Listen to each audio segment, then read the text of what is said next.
Welcome to this week's look at the state of the New York City real estate market. This is for the week of December 9th to the 15th. We're going to look at the luxury market, the Manhattan market, and the Brooklyn market. And I'm going to wrap it up, give you some additional information about not only what's happening in the market right now, but where it looks like we may be headed for 2025. I'll also be sharing with you some excellent strategies for success if you are an active buyer or seller in the market, or perhaps you are a property owner and you'd like to know how this market is affecting your position.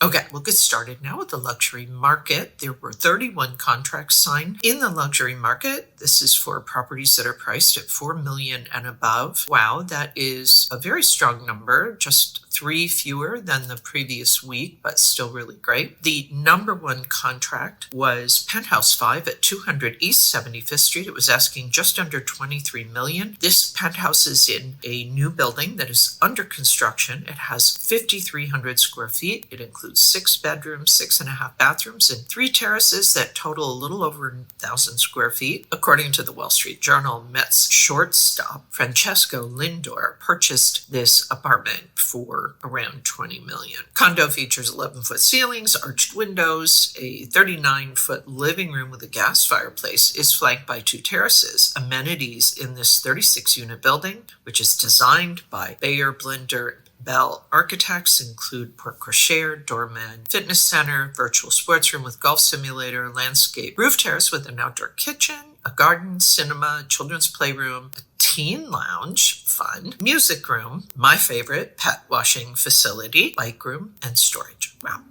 has quite a few amenities. Very interesting, quite specific too. I like this idea of a children's playroom and a teen room and a pet washing facility, which is always great. The number 2 contract was Penthouse 52A at 56 Leonard Street. It was asking just under $20 million, listed in September. This condo has 3,658 square feet, including 4 bedrooms, 4.5 bathrooms, and 3 terraces, totaling 501 square feet. The unit has a 24-foot master bedroom, a 52-foot great room flanked by 2 terraces and panoramic views. The seller purchased the unit from the sponsor for a little over $17 million back in March of 2018. The building is designed by Pritzker Prize winning architects Herzog and de Meuron, with 17,000 square feet of amenities, including a fitness center, yoga studio, 75-foot infinity pool with a sun deck, indoor-outdoor theater, private dining room with catering kitchen, library, lounge, children's playroom, personal and bike storage, and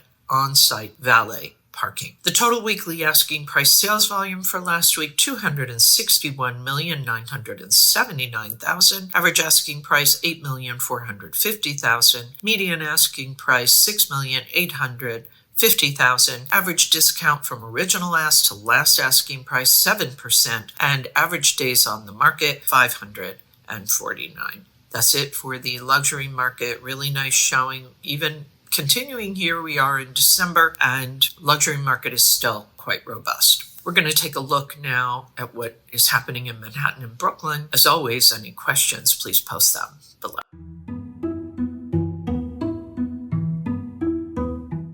So we're continuing to see supply going down in Manhattan last week. 163 properties came on the market. That's down almost 30%. Contract signed kind of a wash from the week before, 202. The off-market properties for the week, 215. That is down a little over 25%. The monthly look in Manhattan shows supply down almost 48%. 707 properties came on the market for the month. Contract signed 851. That is down 13%. Off-market rose almost 29%, 821. Market Pulse shows that this market continues to be neutral. Very solid. We've had a nice recovery in the New York City market over these last few months, and we are continuing to see just signs of steadiness. We're up just a smidge from last month. We are up almost 4% from last year. The Liquidity Pace chart that shows the 30-day moving window of contract signed, 851, that's down down a little over 9% from last month, however, up a little over 27% from last year. All right, we're going to take a look now at what's happening in Brooklyn. Then I'm going to wrap it up, give you some additional information about what's going on in this market, where it looks like we're going, and what you can do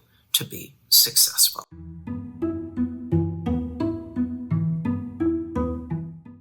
In Brooklyn, we also saw a drop in the supply for the week, down almost 16%.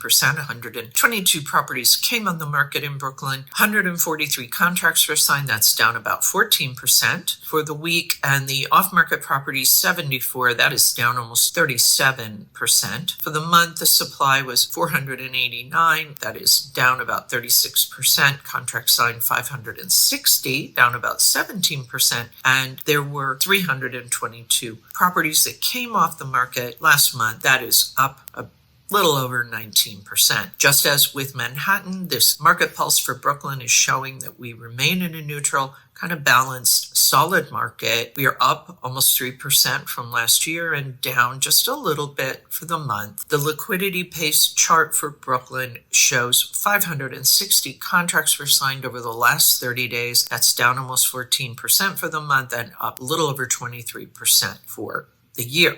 Okay, I'm going to sum this up now. Tell you what it all means, kind of read the tea leaves, if you will, as we head into the end of the year. Where are we and where are we going? Any questions, you can post those below or reach out to me directly at Sotheby's. So there were 31 contracts signed in the luxury market, properties priced at $4 million and above. That's down 3 from last week. 9 of those were in the trophy category, priced at $10 million and above. 24 were condos, 4 were co-ops, 1 was a condop, and 2 were townhouses. Most of these were uptown, 19, and 12 were downtown. Be very interesting to see if these contracts for the luxury market continue to be strong. We are headed into, obviously, the holidays, and perhaps that will have an impact. But for right now, we're on track so far with the new supply. We aren't seeing a lot of new supply. We wouldn't really expect to.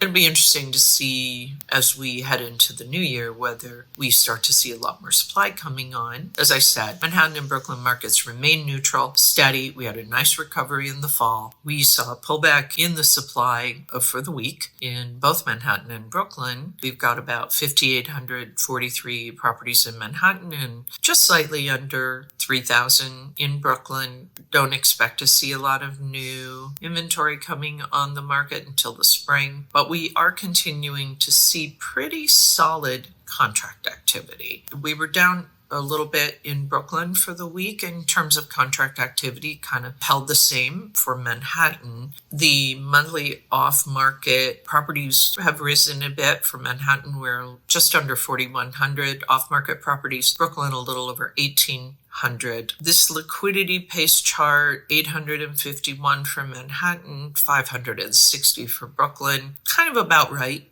for this time of year. Nothing particular to write home about there, other than to say the contract activity had a nice recovery this fall, and we are continuing to see that be fairly steady. I want to share this end of year deal volume in Manhattan. This is a look at the last 2 months of the year, and it shows kind of the nature of the 2024 recovery. You can see that 2024 is kind of right in the middle of the last 20 years.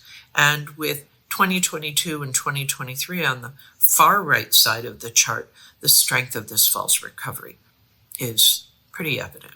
The other chart that I want to share with you is this Brooklyn listing climate. You've heard me talk about, is this a good time for sellers to be listing? Let's take a look at the Brooklyn listing climate. For November, it is notably better than it was in 22-23. The volume is still running low. Demand seems to be increasing. Spring market in Brooklyn could be tricky for buyers. And we see that we were down a little bit from October, but that seems to be more about seasonality than anything else. And as I said, it really does seem that the Brooklyn market recovery is very much gaining strength. So what does this mean if you are a seller?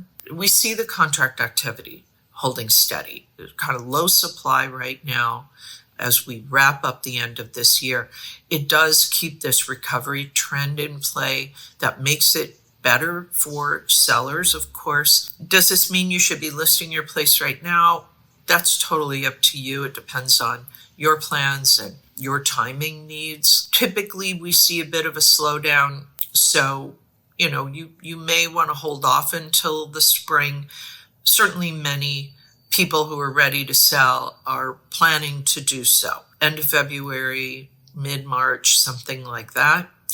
One thing to keep in mind if you want to stand out is get your property listed before all the new properties start flooding the market. So if you feel that the contract activity is holding fairly steady and there's buyers out there, and particularly if you're in Brooklyn, seems like you have a pretty good chance of getting the buyer's attention, especially if you come out ahead of the majority of the new inventory in the spring. If you are not on the market, use this time to plan for getting your place on the market, prepare to list in the spring, be really paying a lot of attention to where the pricing seems to be for the market, and use that information to help you be successful with your asking price. You heard me mention last week, condition is very important, and first impressions are everything.